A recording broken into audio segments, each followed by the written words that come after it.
مجھے کہنے لگا کہ آپ سے سنا تھا اور اس کے بعد میں نے فیصلہ کیا کوئی شب جمعہ ایسی نہیں ہوگی جس میں اس کو پڑھنا نہیں چھوڑوں گا۔ کہا کہ میں نے ایک خواب دیکھا، کہا کہ حضرت صدیق اکبر، فاروق اعظم، عثمان غنی ہیں اور حضرت امام حسن ہیں، یہ 4 ہستی ہیں۔ تو کہا ہر ہستی نے مجھ سے ہاتھ ملایا اور میں نے ان کا ہاتھ چوما، اور ہاتھ چومتے ہوئے ہر ہستی نے مجھے ایک بشارت دی۔ اور میں نے ان سے پوچھا آپ نے یہ مجھے بشارت کس لیے دی؟ فرمایا تو شب جمعہ میں 2 نفل نہیں پڑھتا، وہ آیت الکرسی اور اخلاص والے، وہ سب تک پہنچتے ہیں، وہ ہمارے پاس بھی پہنچتے ہیں۔ کہا کہ پھر انہوں نے ایسے اشارہ کیا، دیکھا تو پھولوں کا ایک پہاڑ تھا، یہ چیز پہنچتی ہے۔ بڑا کمال عمل ہے۔ میں نے تو اس کے عمل سے بڑے بڑے لوگوں کو غنی ہوتے تھے۔ ہمارے ایک ساتھی ہیں، ان کے ہاں میرا جانا ہوتا تھا، مجھے یاد ہے اتنا پتیلا ہوتا تھا، ایک ڈرم ہوتی تھی، ایک چھلنی ہوتی تھی، ایک بوتلیں ہوتی تھیں، اور وہ فل کی جاتی تھی، بھری جاتی تھی، اور وہ اس کے اوپر خوبصورت لیبل لگتا تھا۔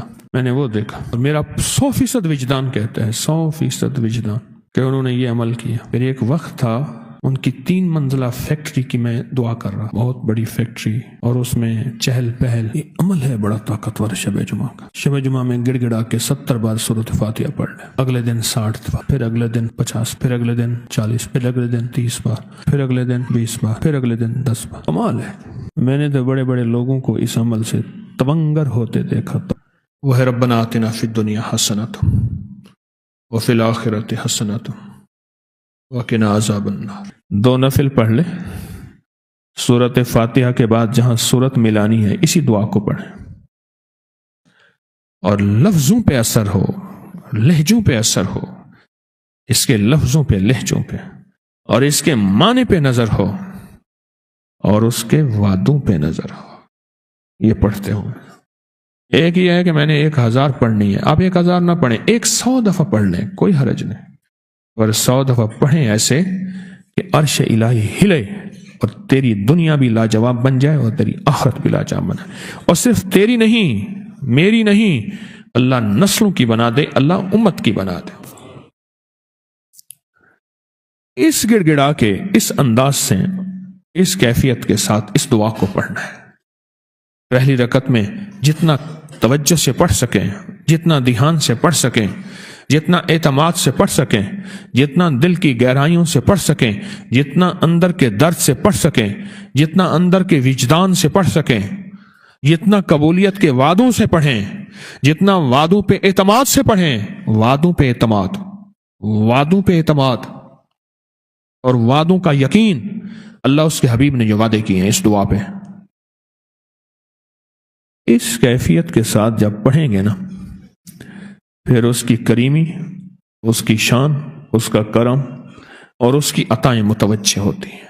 اس کریمی کے ساتھ کبھی پڑھ لیں، روز پڑھ لیں، ہفتے میں 1 بار پڑھ لیں، ہر وقت پڑھ لیں، اور سچ پوچھیں یہ دعا اگر نماز کے اندر پڑھی جائے نا، دیکھو جو عمل نماز کے اندر کیا جاتا ہے اس کی طاقت سینکڑوں، ہزاروں، لاکھوں، کروڑوں گنا بڑھ جاتی ہے۔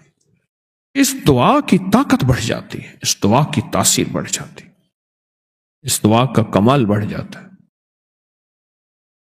اور نماز کے اندر آپ اس کو 100 دفعہ پڑھیں، زیادہ نہ پڑھیں، آپ اس کو 50 دفعہ پڑھیں، پر پڑھیں گڑ گڑا کے، پڑھیں بھکاری بن کے، پڑھیں محتاج بن کے۔ اس کی طاقت اور تاثیر یہ دنیا کو لاجواب بنا رہی ہے۔ پھر کیا ہوگا؟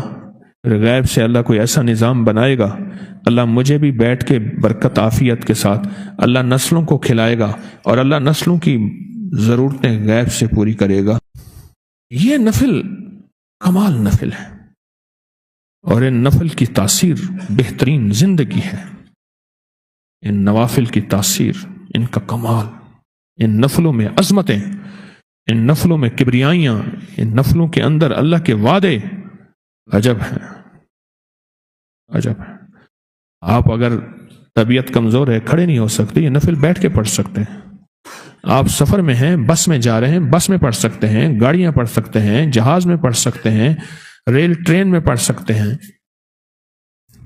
آپ پڑھ سکتے ہیں یہ نفل، پر پڑھیں ایسے یقین کے ساتھ، گڑ گڑا کے، بھکاری بن کے، اور پڑھ کے پھر کیا کریں؟ یہ نفل اللہ کے خزانوں میں جمع کرا دیں۔